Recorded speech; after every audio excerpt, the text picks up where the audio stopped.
I've got a bunch of plants in the collection that I don't really talk about enough, but I consider them my unsung heroes because they just keep doing what you want your plants to do, which is grow and thrive. So join me today with a tasty beverage of your choice close to hand while we take a look at 7 unsung Hoya heroes.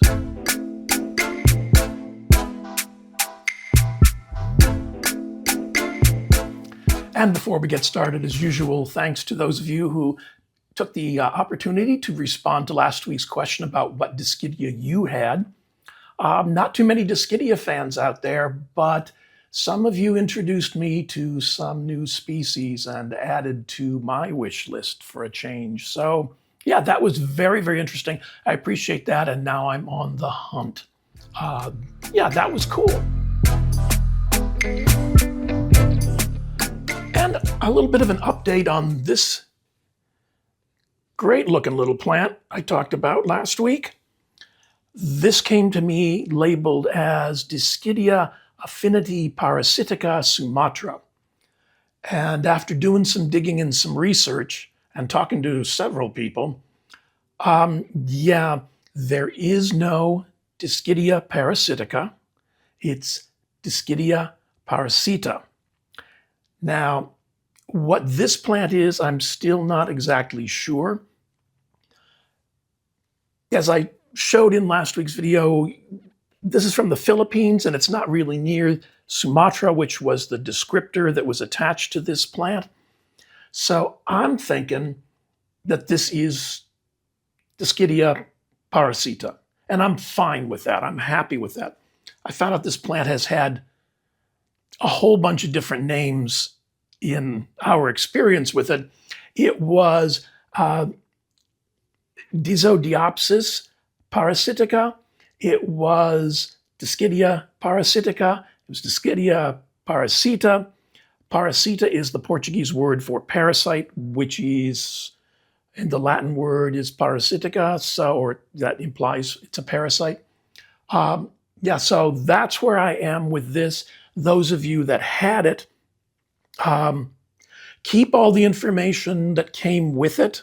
Like I'm still keeping all the notes that says affinity parasitica sumatra, but it most probably is Discidia parasita. And in the category of who's doing neat stuff this week, we have my Hoya thompsoni, which is very, very pretty. But the cool thing is it's blooming. And I have 4 peduncles of these absolutely beautiful blooms. Just beautiful. As if the leaves weren't cool enough. I mean, they're splashy and fuzzy, really fuzzy, like really fuzzy. Yeah, this is not like, oh, it kind of, no, yeah. So this has bloomed for me before. There's a few more peduncles getting ready to go. It's such a lovely blossom. And I probably have I should have some close-ups for you, but yeah, this is really cool. 4 open peduncles at the same time, and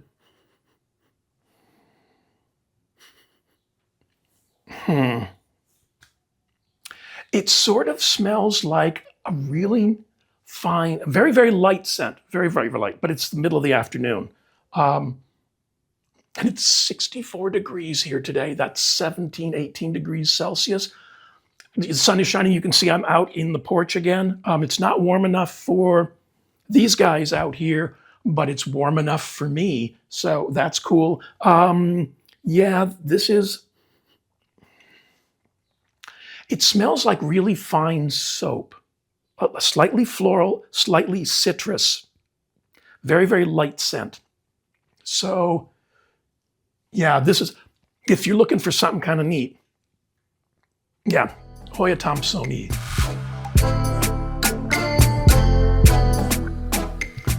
And the first 3 of my 7 unsung Hoya heroes are all carnosas, which is sort of odd because I didn't think I liked carnosa. It was, it was a carnosa. I was wrong. So Hoya carnosa is native to South Central and Southeast China, to Hainan Island, Japan and the Nansei Shoto, Laos, and Taiwan. And it was first published in 1810 in the, I'm going to try this, on the Asclepiadae, a natural order of plants separated from the Apocyneae of Jussieu. And there was Latin and Greek and French in there, and some English too. And I probably screwed up all of them. So it was published by Robert Brown. And the first one of my carnosas is Hoya carnosa crinkle 8. This is one of my, I say that a lot, don't I? This is one of my favorites right now because it's got these gorgeous blooms, and it's been blooming for the last 3 weeks. Now, it gets its name from the leaves that are supposed to have 8 dimples or crinkles in them. So 4 on a side. So I got 1, 2, 3, and they lied, but some of them do, some of them don't. This one way up here, see if I can do this without, this one has 4. 1, 2, 3, 4, 4. Yeah, this is just cool. I really appreciate this plant. Back before I ever got a Hoya to bloom for me, and I was looking for one, I had a couple of Hoyas, but they never bloomed. I saw someone mention that she had a crinkle 8 and it bloomed early and it grew really well and it was no trouble. And I thought, well, all right, that's what I need. So I bought one, and she was right on every count. It has grown just incredibly well. I mean, there's the pot. It's dropping spent blossoms and blasted blossoms everywhere. But this plant is no trouble at all. It does really well. As I said, it's been blooming for the last 3 weeks. It spent the winter in my southwest facing window. So it got really, really strong light. Although through the winter, the angle of the sun is lower and the light's a little bit milder. But it does fine there. As soon as it gets warm enough, it's going to move out here to my southeast facing side of the porch, where it also is very, very happy. The leaves will darken up a bit, and they will also get a shower because my boy's a little dirty. Through the winter, they just have to survive. They don't have to look pretty. But yeah, if you're looking for a carnosa that will do really well for you, Hoya carnosa crinkle 8 has to be near the top of the list. Other carnosas can take years to bloom. This one bloomed in the first year. So yeah, this is definitely one to keep your eyes out for.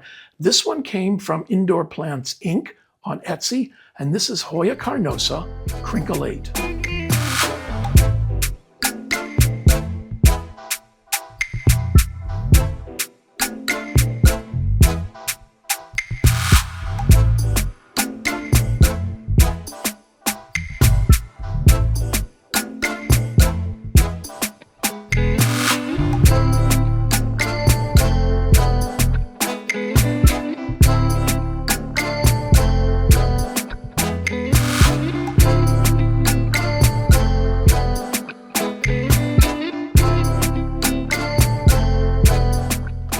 And the next carnosa up is one of my workout plants. This is my Hoya carnosa Chelsea. And this one has been doing really well. It's all kinds of new growth. Yeah, what made the difference for this one, got to rest my arm somewhere. What made the difference for Chelsea was moving it to my rigged self-watering pots. It's very easy to keep up with the watering on these. and the plants really seem to appreciate it. And now that the warmer temperatures have started to come, Chelsea's been putting on a little grow show out here. I mean, this vine is all new. This vine is all new. This vine is all new. Yeah, I keep my house a little bit cooler in the winter. So she just kind of slows down and hangs out and does her little over the winter thing. But the last couple of weeks, girl's just gone. Let's see if I can do this without spilling this. Come on. We'll see. Okay. She's just been putting out these gorgeous leaves. I mean, wow, that's really, really pretty. They have some of the same, at least to my eye, same characteristics as Crinkle 8. There's some, not so much dimpling on the leaves as fluctuations, texture. Yeah, it's a good one. I found this one in a big box store, and I had always said I didn't like Hoya Chelsea when I had seen it in videos, and I saw it in the big box store and recognized it immediately, and my mind changed instantly. Where do you think you're going? Okay. So I picked it up because back then a pot like this from that plant company in a big box store was like 20 bucks. I got it out of that mixture, and I've told you I'm not a fan of that, and put it into my bark and sphagnum and cocoa husk chunk and pumice mix in this self-watering pot, and I don't have to worry about it. It just does well. It has not, I don't think it's bloomed for me yet. Well, no, that's a new vine. So, but that's okay. It's a pretty plant. It'll come out here in the summer and live in somewhat lower light. In the winter, it spends its time in the west-facing window, pulled back maybe 1.5 feet, maybe 60 centimeters. And it just hangs out there and is happy. So if you like the look of this, and what's not to like, keep your eyes out for it in the big box stores. It shouldn't be too expensive, and it's a great plant, great addition. And this is Hoya carnosa, Chelsea.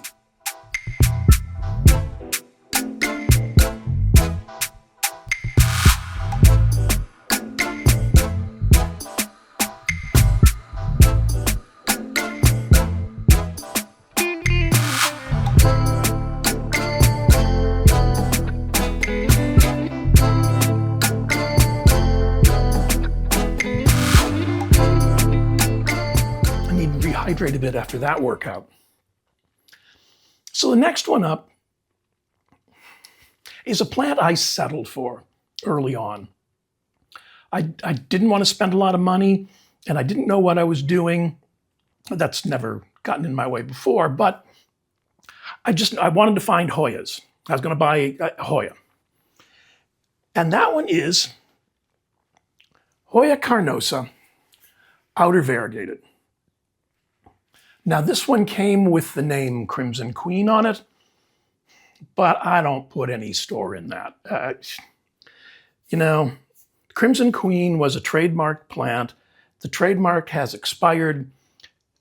Everybody refers to their outer variegated plant as a Crimson Queen, even though that's not necessarily true, and I don't want to get into it. And it's just easier to call it Hoya carnosa outer variegated. And when I bought this, it was a fairly small plant. And when I took it home, there were 2 cuttings in the pot, which is very cool. So I separated them.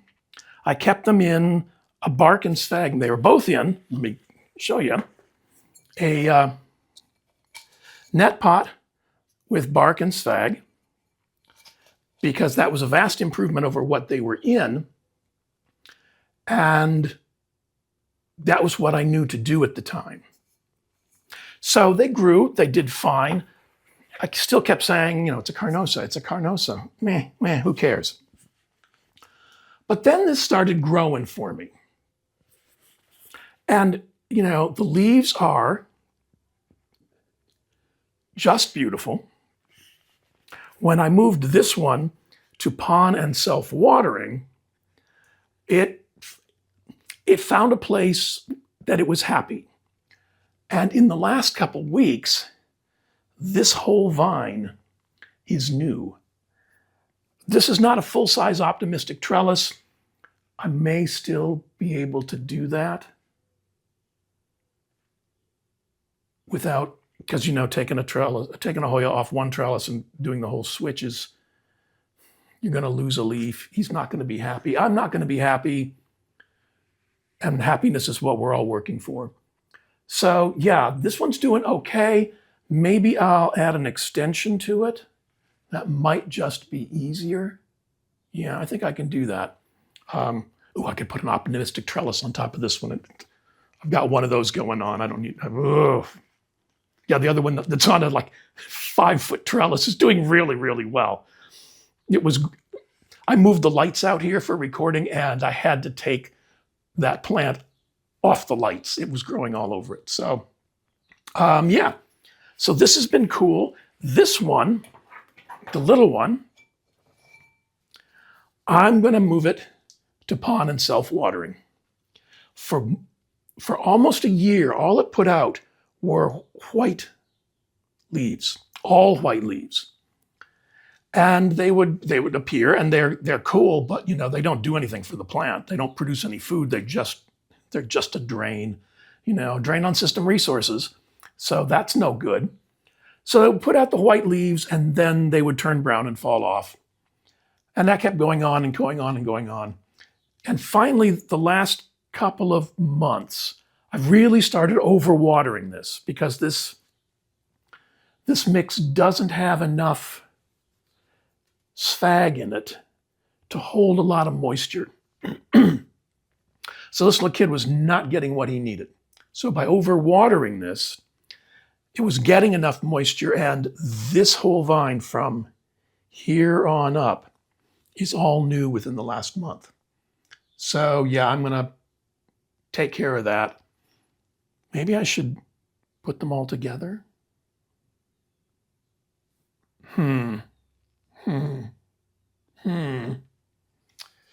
If I'm gonna, I could probably do that. That would reduce the number of things I have to water by one, which is, you may say, oh, one. Yeah, that's a big deal. Yeah, let me do that. I'll keep you posted on that one. These are really fun. Everybody knows about them. Everybody's got them, but they are unsung Hoya heroes. This is Hoya carnosa, outer variegated.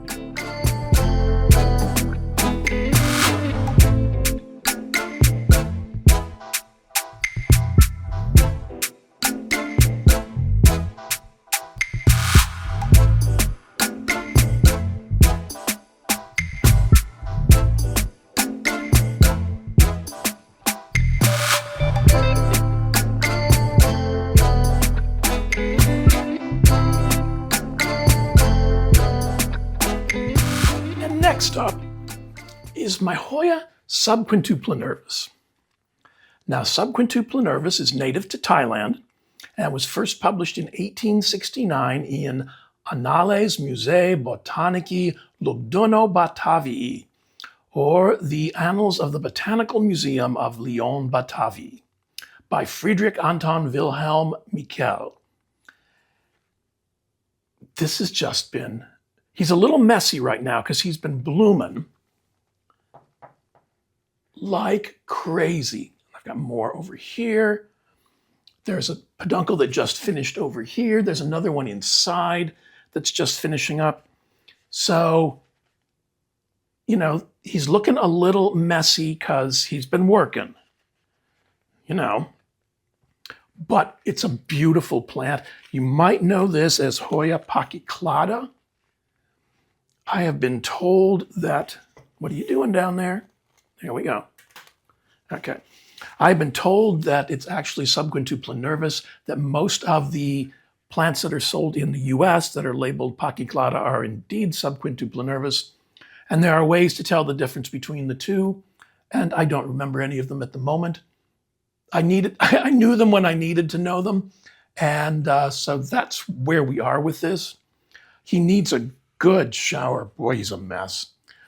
But that's just, I like these blooms.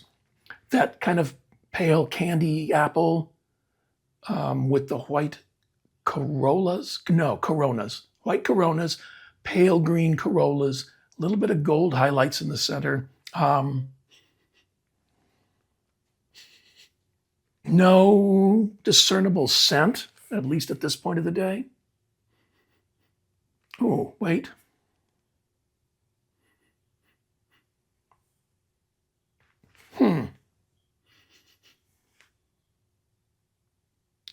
For some reason, it makes me think of cucumber or asparagus, like when you first cut it. But that's not entirely it. But that's what leapt into my mind. Anyway, this one requires so little of me. It spends the winter in that west-facing window. The summer, it will move out here into the east side of the porch, and it'll just bloom. It's been blooming for weeks. It will bloom probably for the next couple of months, as long as I remember to, keep it watered. Yeah, it's just a great, great plant. I can't, it requires nothing, no trauma, no drama. It took a little while to get going. And moving it from there's another peduncle down there. Moving it from where I had it into pond and self-watering, that did the trick. It's not necessarily pond, it's the self-watering that makes the difference. So if you've got it in some kind of organic mix, self-watering, it will make a huge difference for the plant. For all my Hoyas, they love self-watering.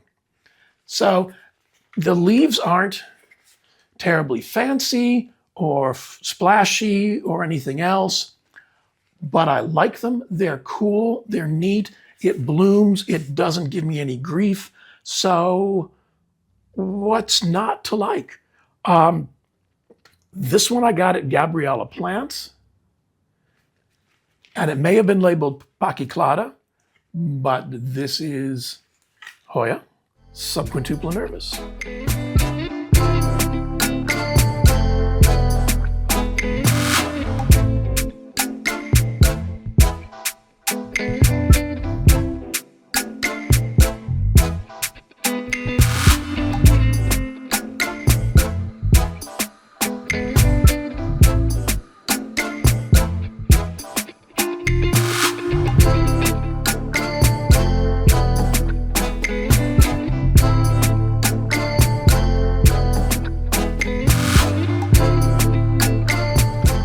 My next one came in answer to a need of mine.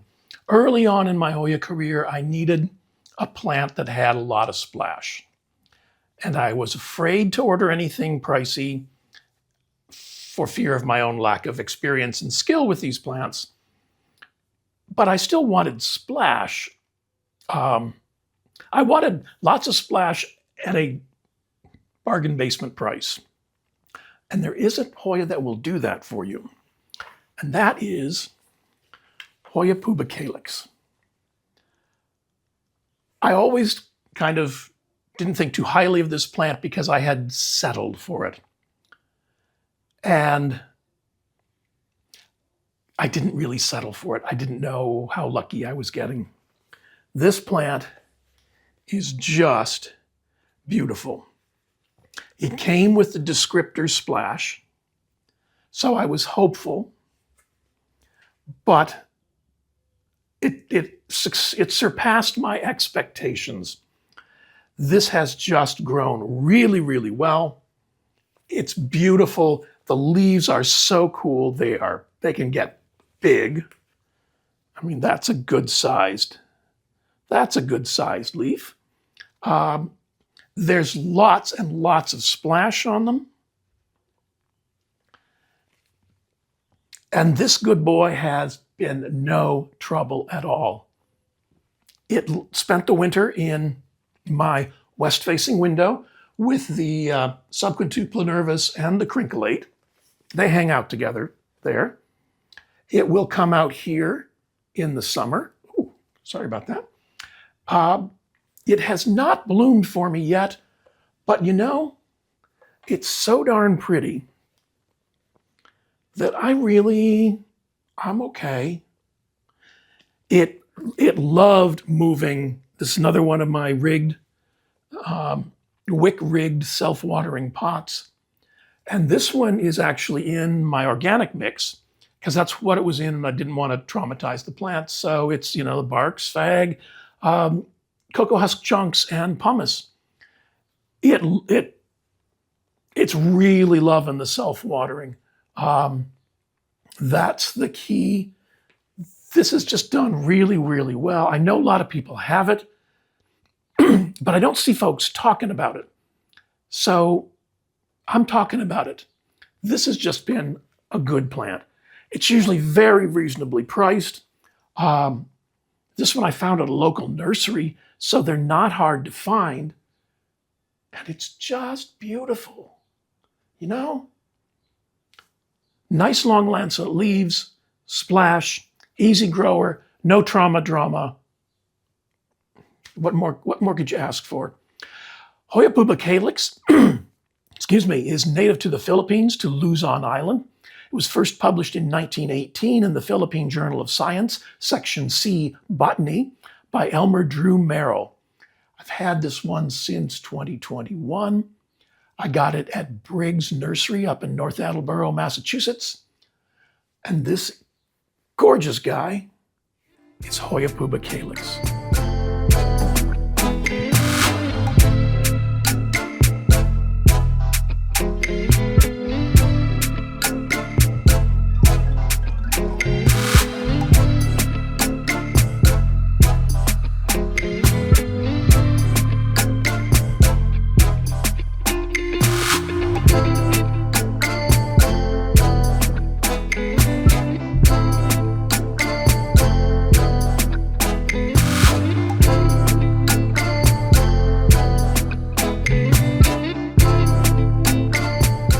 My next unsung Hoya hero, I probably mentioned a couple months ago, but I'm bringing her back because she's doing well. This is my Hoya australis tenuipes Lisa. And girl is looking really fine. Now, Hoya australis is native to New South Wales, the Northern Territory, Queensland, Western Australia in Australia, to Kalimantan, Sulawesi, and Papua in Indonesia, to Sabah and Sarawak in Malaysia, to Fiji, Papua New Guinea, Samoa, the Solomon Islands, Tonga, Vanuatu, and the Wallis Fortuna Islands. But Hoya tenuipes Lisa is native, or Hoya tenuipes. Lisa is the intervariegated variety. Hoya tenuipes is native to North Queensland and the island of New Guinea. And Lisa and I have a story. We have a history. It involves mesh plugs. It involves learning about mesh plugs. It involves several iterations of how it was being grown. And fortunately, they all turned out well. I recently, I think just about 3 weeks ago, moved Lisa into a self-watering pot. She was in an organic mix and the roots were well established, and I didn't want to disturb her any more than the move was going to. In that time, the general health of the plant has improved greatly. The leaves are nice and firm. They have beautiful texture to them. She just seems happier, and that's another peduncle. Maybe. Sure looks like one. And I've seen a few peduncles in my time. It has bloomed for me. The blooms are rather short-lived because the old setup I had her in, it was the net pot with Barkensfag, which is a really great thing if you can keep ahead of the watering. But I've got a lot of plants now, and keeping ahead of the watering is an issue. So this is going to be a big help. She already seems to appreciate her new surroundings. It's just a beautiful, wow. That's really pretty. And this batch of leaves is the latest batch. And yeah, a little bit more care and stuff, and she really appreciates it. Definitely worth looking for. At the time I got mine, that cost an arm and a leg and were almost impossible to find. But I found one at a really good price and jumped all over it. So yeah, she's very cool. This is definitely worth looking out for. It's just one of those unsung heroes. She's so undemanding, no trauma, no drama, no problems, haven't had any pest issues. She may have had mites at one point, but at one point we did all the Hoyas and Discidia with sulfur to take care of the mites. And yeah, so she hasn't had any issues with that since. Really happy about this one. Definitely worth looking for. This came from Little Prince Plants, and this is Hoya tenuipes Lisa.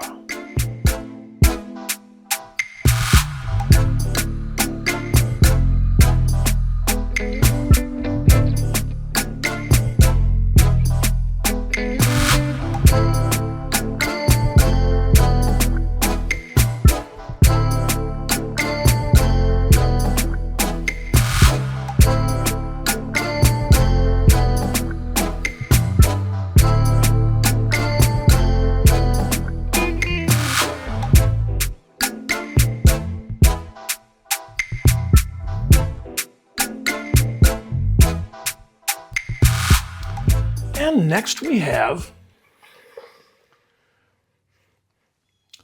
Hoya multiflora. Now, Hoya multiflora is native to Bangladesh, Cambodia, South Central and Southeast China, Assam in India, Indonesia, Borneo, Java, Papua, Sulawesi, and Sumatra in Indonesia, Laos, Malaya, Sabah, and Sarawak in Malaysia, to Myanmar, Philippines, Thailand, and Vietnam. And it was first published in 1823 in Catalogus van Einige der Merkwaardigste Zoo, and it goes on in Dutch for a bit longer, which ends up translating to Catalog of some of the most remarkable zoo internal and exotic plants to be found in the National Botanical Garden in Buitenzorg. And it was published by Carl Ludwig von Blume, who was the director of the Botanical Garden in Batavia, which is now known as Jakarta. And I've talked about this plant frequently. The blooms are just wonderful. The leaves are nice enough. There's some texture there. There's some neat stuff going on. It's a nice tall plant. And let's see if I can find a good spot for it. So the reason it's in this category is because it just keeps blooming.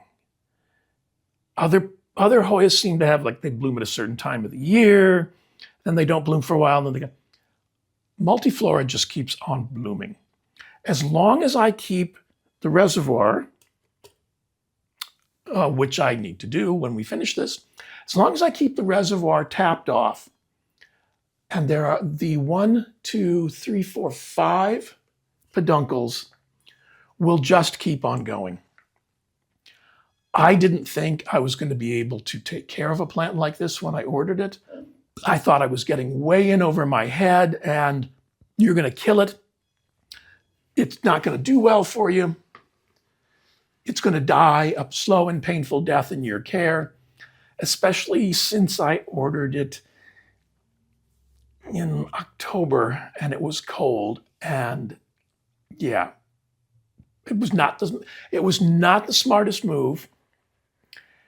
But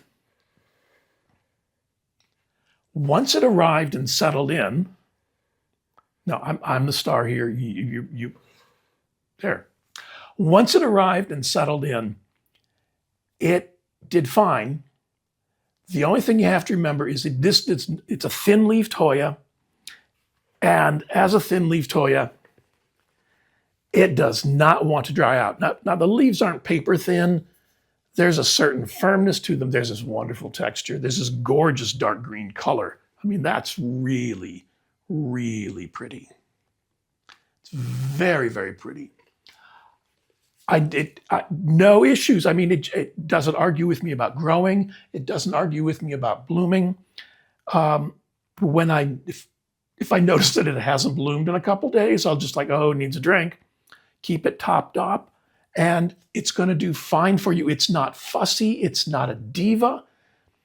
That's all the things that I was afraid of, that I wouldn't be able to take care of it, that it was delicate and frail, that it was going to be fussy, I was going to kill it. None of that turned out to be true. I've got it in a self-watering pot and a pond. It's not a wick-based pot, but if I keep the reservoir tapped up to where it's supposed to be, it does just fine. It blooms, everything is great, everything is very cool. We're all happy when I do what I'm supposed to do. So if you want to try something, I mean, you know, I show my friends pictures of my plants, and you know, they roll their eyes and politely say, "Oh, that's so pretty," and then hope I won't start talking about the plant. But this one, yeah, your friends will actually be impressed by the blooms. And so will you. They're so much fun. They are so cool. Definitely worth searching out. Trust your own abilities on this one, even if you're fairly new to Hoyas. It'll be fine. This one will really be fine. Really glad I got this. This one is just like, it is an unsung hero. It's always in bloom. No problems. Yeah. You know, if you want something funky and fancy, this is the way to go. This one came from Wishlist Plan Treasures on Etsy, and this is Hoya multiflora.